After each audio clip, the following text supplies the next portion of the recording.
മുത്തുമണികളെ മുനീറാണ്. നമ്മൾ ഇപ്പോൾ ചെറുപ്പത്തിലൊക്കെ അരിയൊക്കെ വറുത്ത് കഴിച്ചിട്ടില്ലേ? നമ്മൾ കറുമുറ് ചെല്ലി തിന്നാൻ എന്ത് രസമാണല്ലേ അരിയൊക്കെ വറുത്ത് കഴിക്കാൻ.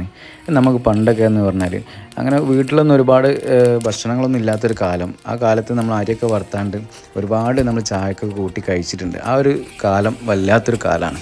അപ്പോൾ അതേപോലെ എൻ്റെ മക്കൾക്ക് ഇന്ന് അരിയൊക്കെ വറുത്ത് വേണമെന്ന് പറഞ്ഞപ്പോൾ ഞാനിന്ന് കുറച്ച് അരിയൊക്കെ വറുത്ത് ഇച്ചിരി പഴമൊക്കെ കൂട്ടി മിക്സിയിലിട്ട് അടിച്ച് അരി വറുത്താണ്ട് അതൊക്കെ ഒന്ന് മിക്സാക്കി കൊടുത്തു. ഏതൊക്കെ പലഹാരങ്ങൾ വന്നാലും നമ്മൾ ഈ അരി വറുത്തത് ഒന്ന് മുകളിൽ തന്നെ നിൽക്കും. ഈ അരി വറുത്ത് കഴിക്കാൻ ഒരു പ്രത്യേക ടേസ്റ്റാണ്.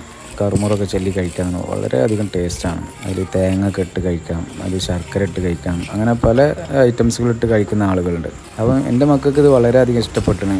പഴമൊക്കെ കൂട്ടി മിക്സാക്കി അതിൽ അരിയൊക്കെ വറുത്തിട്ട് കഴിച്ചപ്പോൾ അവർക്ക് നല്ല ഇഷ്ടപ്പെട്ടിരുന്ന സംഭവം.